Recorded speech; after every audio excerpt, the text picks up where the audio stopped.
Hi, Betty. It's Jeff here. So I got my voice is kind of bad here. I've had bronchitis a couple weeks ago, and it keeps kind of my voice keeps coming up and down. So, and I'm doing all these videos just because if I don't do them, I'll forget what they are. So, um, so I'm in McDonald's because I was in my car, and my car is full of. I've got three guitars, a bass guitar, a drum kit, and a piano, electronic piano in my car.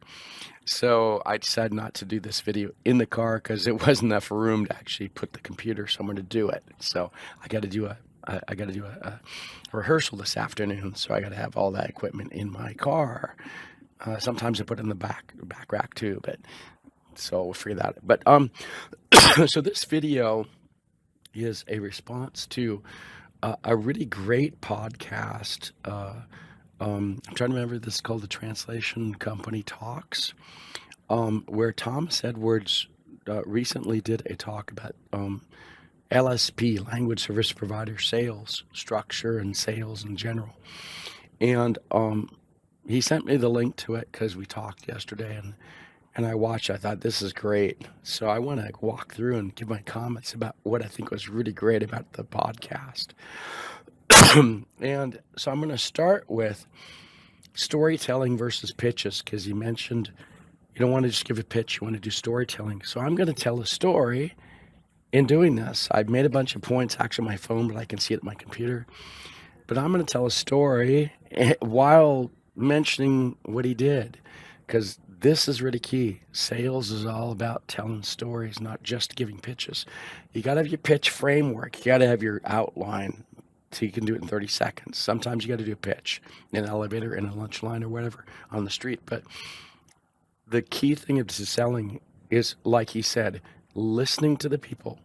And I've listened to what he said here, and I'm going to respond back. And it's telling a story and giving anecdotes and things that make it live and make it real for the people that you're talking to. So that's what I'm hoping to do here. And I'm going to tell a story as I go and mentioning the points that he brought up. Because there's a lot of convergence here. It feels like Thor's, convergence of the 9 planets or whatever these things are, right? Kingdoms are, yeah, I guess that's what he called it. ISO certification. You mentioned ISO certification at ILE when you worked there. It's kind of funny because I'm a ISO 9000 certified auditor. I've been doing this for 17 years in 4 different companies. I started at MyCom, where my last job was to do a cleanup of all the stuff because we had to kind of really work on stuff. It was a fast growing organic company, and you just got to struggle. So my job was kind of take a step back of all the departments I'd help set up and all others, and kind of just deal with some quality things that we had been flagged in the audits, and we cleaned it up and made it really great. And that company is like #1 in this field today. So that was great. And so and then I went to Sistran, and it was the funny thing about ISO certification. I'm going to mention why this is really important. The first few days I arrived at Sistran, they had a user conference, and we were given demos and stuff of my colleagues, and I had just become the director of professional services for all of EMEA. And all I did was pull up my business card. I don't have it here. I've got it in another bag somewhere, but all I said was, all these enterprise users, I said, you are all, you've all you're all going through certifications. You're all this, you're big companies. And I'm a certified ISO 9000 auditor, and I came from my last job was doing this. And I said, my goal in helping and doing here is to help you be satisfied customers. And that my talk was just a couple of minutes, and it won the talk of the whole set of all the sessions because I was talking to them on their needs. And Thomas, this specified. Well, you said get to know your needs of your audience before you talk to them, right? Know your prospects before you talk to them. And I knew who they were. I just looked at I knew some of the faces already. I knew what companies they came from, and I knew exactly what their needs were because I had just come through doing a lot of enterprise customer stuff. Then I went to TransPerfect. Didn't do a lot of ISO 9000 stuff there, but on my business card, which I don't have right here, it's in another bag. I was a development director, and on my sales director business card was ISO 91000 certified auditor. And that was a gold mine, because every time I went in to talk to customers, they knew I was serious, because salespeople don't have that on their business card usually, right? And I talked to them about making sure that what we were doing was going to be successful for them in their enterprise kind of solution overall thing, so that they could be certified and they could maintain their certification. That's all I had to say. And we were doing medical device, back translation. It was all patent stuff of the J2450 stuff and one of the other ISO norms. So I knew how to sell this, right? And so that certification you mentioned about ILE, Thomas, it's a key thing, actually. Sometimes, everyone wants it now, but when your salespeople have that and they can say that they know it, not everybody's going to become an approved auditor and approved certified auditor. That's got a lot of extra work too, but it makes a big difference when you come to your customers to mention that. And at SAP, I set up the entire auditing program starting in 2009. I heard it down the hallway when I had just arrived a year before, and someone said, "Hey, they want to get certified." Bam! I said, "Hey, look, I've been doing this for so many years," and we just made it rock and roll. I did for 7 years. I did for 7 years at SAP, and really made it a very successful program. So just that point, Thomas, that's just the first one. I'm telling a story here, right? Storytelling. Got to make this interesting. Got to get. Oh, well, I just burned myself to my coffee. Dang. Oh well, that's the way it is. They didn't put the cover on enough. So, luckily it's not super hot coffee. It's that early 1980s coffee. That was in the lady put her in her lap, right, when she was driving the car. Remember that one? That was a $11 million case. I actually talk about this in my intellectual property courses of what to avoid. So that the whole court case of that spilled coffee on the lap with a burning coffee was what skyrocketed actually all of the court cases in the United States and worldwide in the software field too. So yeah, you can just look at the history after that. Just another point and another anecdote. Collaborative tools. You mentioned collaborative tools and sales tools. I just got this. Took notes, so I'm going to make a story around it. It's like when you go around the table when we were in the United States when we were kids in the school. They would just give us each a sentence, and every sentence, and each new person had to make a new sentence to create a story.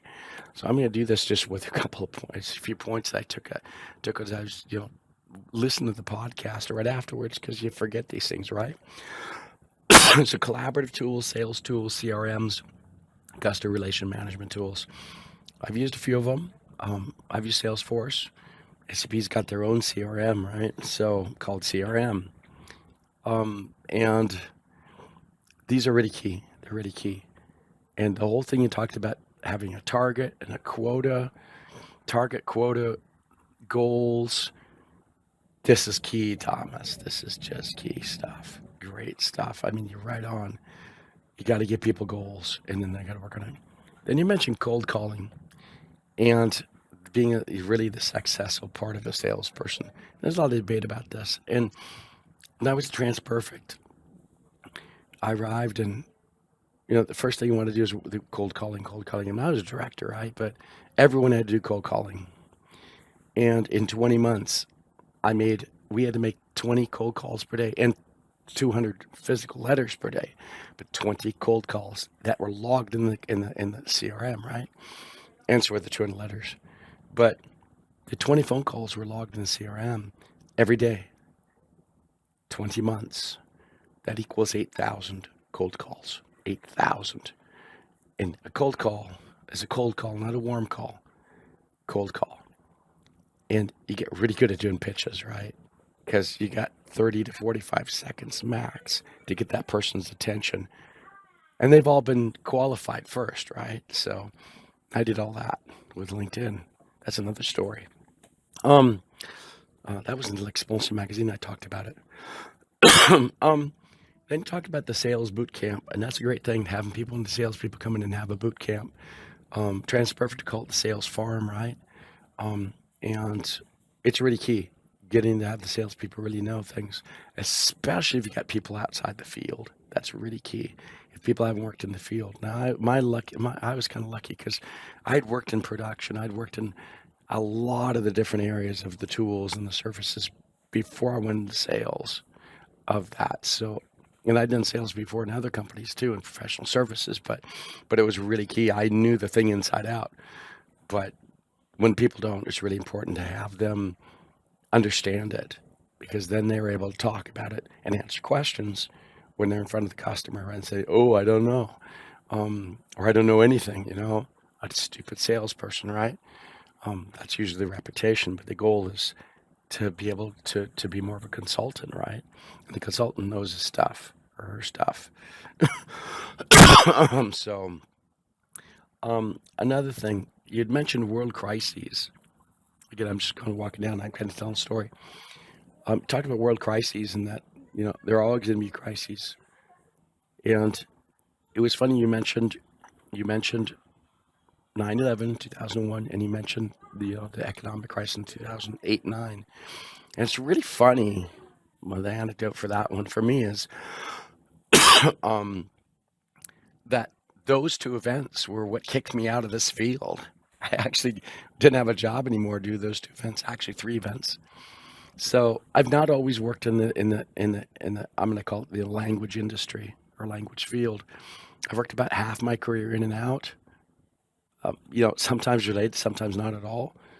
But then I get to bring it back again and kind of make it all kind of come together. But that's always the fun part. But I was not always hired to do these things. Sometimes doing different things. So in the year 2000, learned how to HouseBee, the whole crash, right? The split up of all those companies.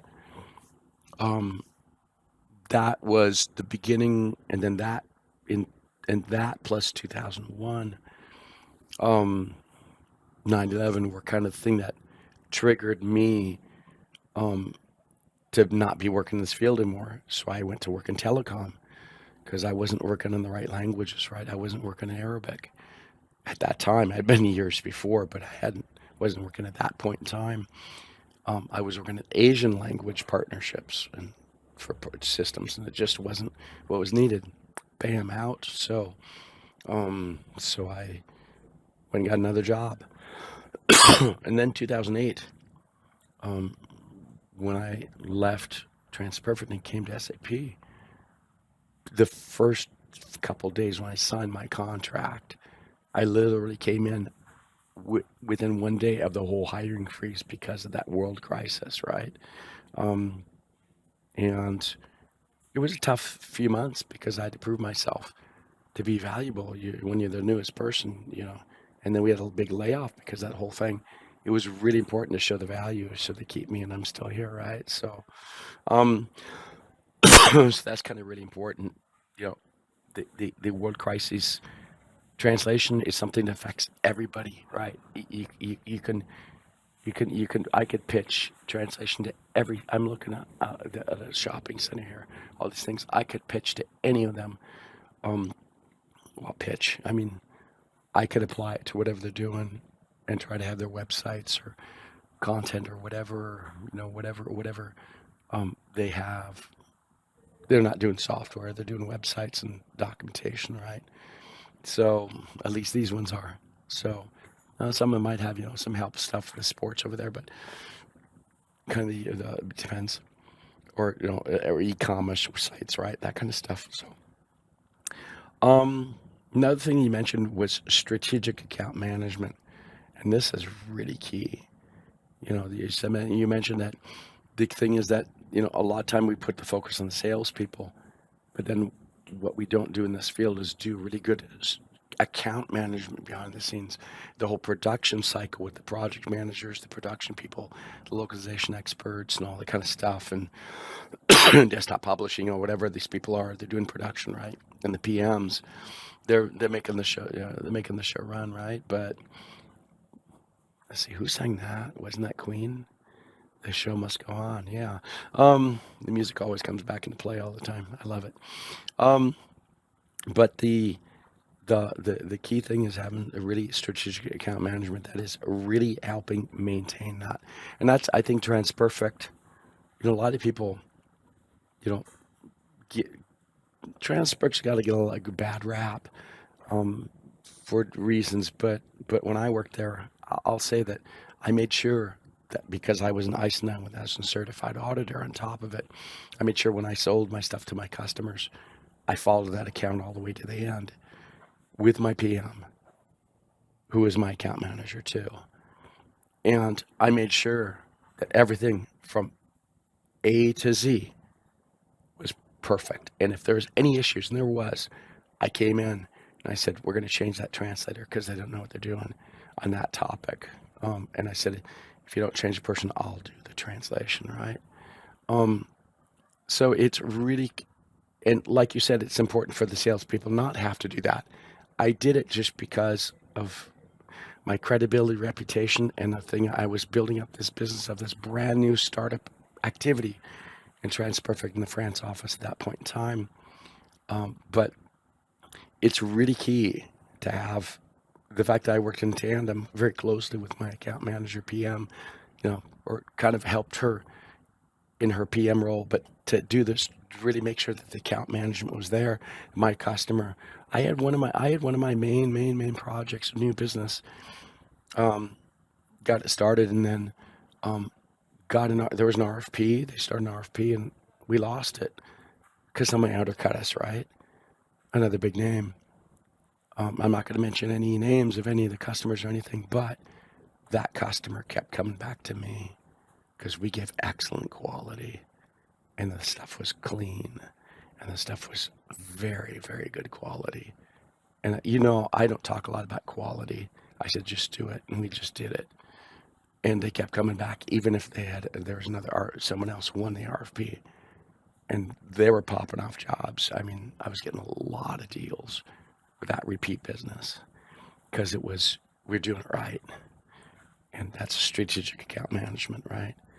And that's called cross-selling, upselling, right? So, in other words, we talked about CRM, hunters versus gatherers, and then the host. Sorry, I can't remember the host name here. Mentioned farmers, which is a different thing. It's not a gatherer. A farmer is different. So there are books that talk about this. One of the key books, which was required reading at TransPerfect, and I was there. It's called Hope Is Not a Strategy. Can't remember I think the first name is Jack. Can't remember the last name. It's a white cover book, at least that version. That is a book to read. Hope Is Not a Strategy. A really important book to read because they talk about hunters, gatherers, and farmers, different types, and when you're doing sales, or whatever, you've got to know all these different types and know what your people are that you're dealing with. Sitting across from you too, when your stakeholders and decision makers for your job, for what you're trying to get, right? We talked about cold calling. Then you talked about you mentioned the whole issue of commoditization and the whole thing of word pricing, and I totally agree. This industry is doing bad because it's based on words, which is totally screw up. And we're not the only ones saying this. Renato says it, others say it too, right? Lots of people are saying this. And I'm glad you mentioned that, we used to do project management. We used to do desktop publishing, but then that kind of disappeared, and then just kind of the pricing remained in the words and never went up. No inflation, right? So now I do say I did sell higher because on the other side of thing is solution selling, right? And I did solution selling. And then you mentioned about solution selling. The problem is people come from outside the industry. They try to sell solutions and they struggle because they don't know the inside of the industry and all the complexity of the layers. And I think that's really key. And that's what you said. You got to have, boot camp and all that. And I totally agree. We're bad at, and I've said this in other videos, this industry sucks at selling because we're not doing solution selling. But the reason we're not doing solution selling is because everything's based on words, right? The price, well, not everything. not this or they're doing it, solution selling part of it, right? So, um, my cough sounds worse than it is. I call it the Halloween cough, right? So, because it's the beginning of November. So, yeah, it kind of scares people away.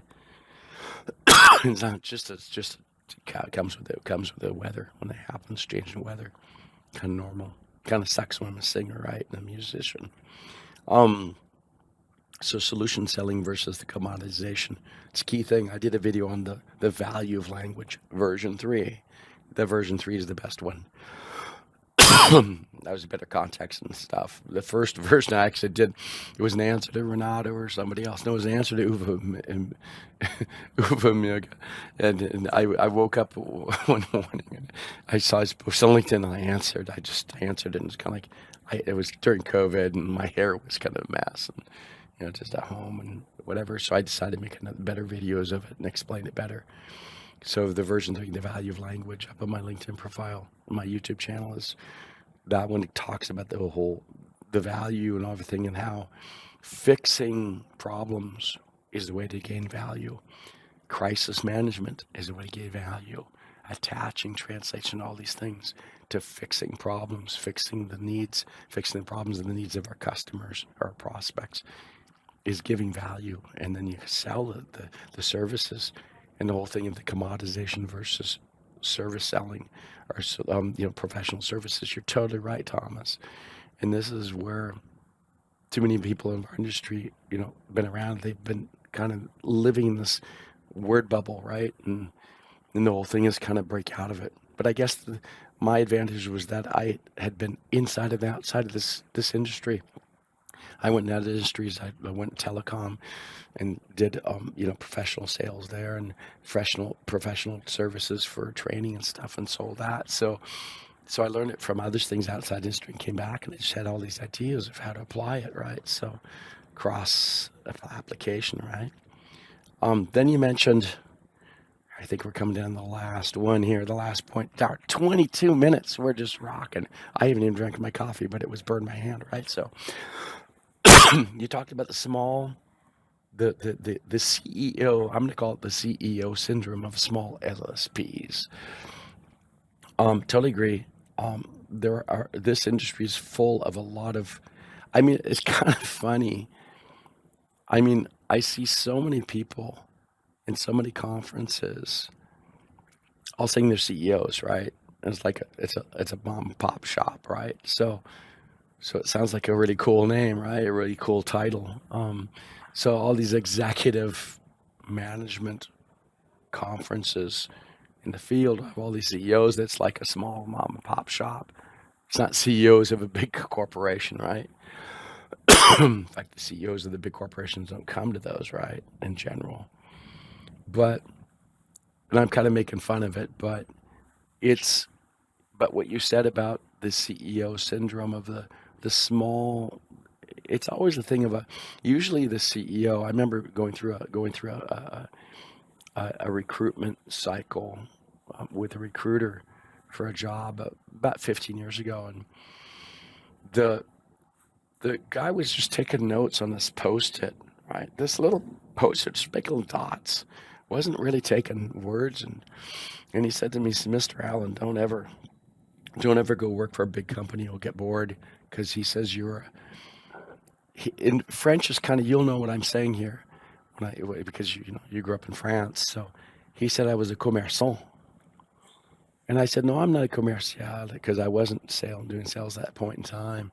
He said, "No," I said commerçant, and then it made sense.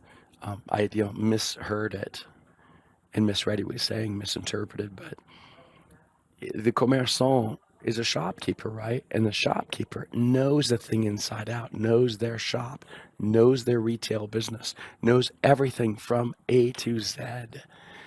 And the key for that is then training up the new people that are coming in and giving the trust to them and handing it over and letting go a little bit. And this industry is not the only one. It's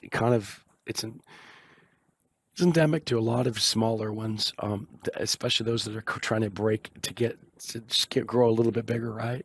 And I've been through a few companies that, we went from really small to we transitioned to big. And the success of those, and I'll use the word success, was trusting the people and building up the team and transferring the knowledge. And I was involved in a lot of that to make sure that the next generation of young folks, when I was even younger, was to make sure that we were building that team up, and we were making them all able to be, again, we're going to use the word here. I mean, it's good that you know French, to make them all polyvalent, right?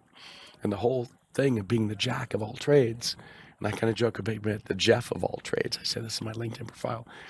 It's important to have all these, skill sets so that you can actually be involved in any business, right? And so you can do everything. You can walk in and start helping doing it immediately. You just got to learn to apply it in that specific context. But small businesses, this is how small businesses survive, is being a jack of all trades, right?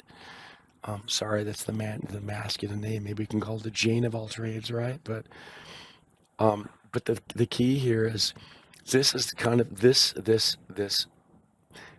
thing that makes these small businesses successful is actually also the thing, and we talk about the CEO, small LSP CEO syndrome, is the thing that kind of can inhibit the growth of it when you're trying to grow and bring in new people from outside the industry or inside, but even from the outside industry. It's always a challenge. And that person kind of feels like all the people feel that that's the person is the owner, the founder, the person, right? I think the fun thing when I worked at MyCom was that the boss, he came from another big company. We all kind of got hired within the first 6 months. So he wasn't the founder. We were doing a product thing. We were doing the product division that was only 7 people out of a lot of big service division that was funding the whole thing. But I think the success for that was the person that came in and kind of began to run the show was not the founder of the entire thing. There was the kind of the co-founder of the product there, and he was the CTO, or he's the kind of managing director if you want. But the success was that we were able to build up. Munir Latke was my boss. I really respected him. I worked a lot with him. We built that thing. We created all the documentation, the marketing, all their RFIs, all their RFPs. We built up he let me kind of just take on a lot of new roles every year, and to build it up and transfer knowledge and train the young folks. And we turned a lot of people into managers, and really trusted them with the stuff.